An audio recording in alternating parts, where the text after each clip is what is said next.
જૂનાગઢ જિલ્લા પંચાયતના પ્રમુખ તરીકે લીનાબેન કાવાણીએ સંભાળ્યો ચાર્જ.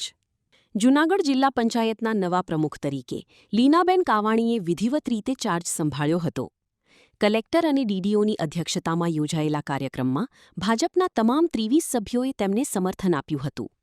સભ્યો દ્વારા લીનાબેન કાવાણીનું હારતોરા કરીને મોં મીઠું કરાવી અભિનંદન પાઠવાયા હતા.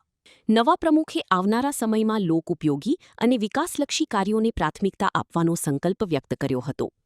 સાથે જ તમામ વિકાસ કામો સમયમર્યાદામાં પૂર્ણ થાય તે માટે વિશેષ ધ્યાન આપવામાં આવશે તેવી ખાતરી આપી હતી.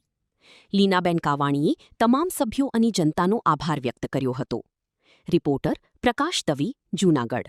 નમસ્કાર. આજની આ પત્રકાર પરિષદમાં સર્વ પત્રકાર મિત્રોનું આવકાર, સૌનું અભિવાદન કરવામાં આવે છે. આજ રોજ 23/5/26ના શનિવારના રોજ અમો દ્વારા જૂનાગઢ જિલ્લા પંચાયતના પ્રમુખ તરીકે કાર્યભાર સંભાળેલ છે. અમોની જિલ્લા પંચાયત દ્વારા જિલ્લાના તમામ તાલુકાના ગ્રામ વિસ્તારના વિકાસ કામો વધારેમાં વધારે પ્રમાણમાં તેમજ સમય મર્યાદા અને સારી રીતે થાય તે માટે સમગ્ર જિલ્લા પંચાયતના સૌ સભ્યો પ્રતિબદ્ધ છીએ. જિલ્લાના સૌ નાગરિકોની સુખાકારી સામે પાયાની સુવિધાઓ માટે વિકાસના કામો સત્વર ઉપલબ્ધ કરવામાં આવા અગ્રતા આપશું. આ તકે તમામ જિલ્લા પંચાયતના સભ્યો તેમજ જિલ્લાના સૌ નાગરિકો ખૂબ ખૂબ આભાર વ્યક્ત કરીએ છીએ.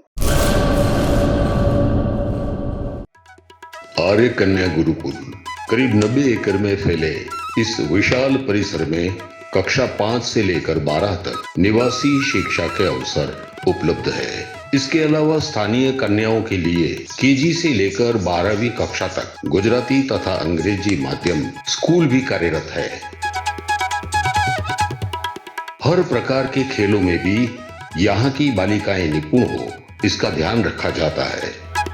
यहाँ कन्याओं को वेदों के प्राचीन मंत्रों के संस्कारों के साथ विज्ञान और टेक्नोलॉजी से जुड़ी आधुनिक शिक्षा दी जाती है.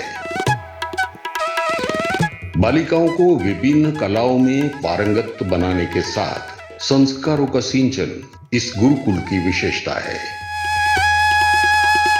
आर्य कन्या गुरुकुल पोरबंदर में एडमिशन के लिए संपर्क करें 8258040404.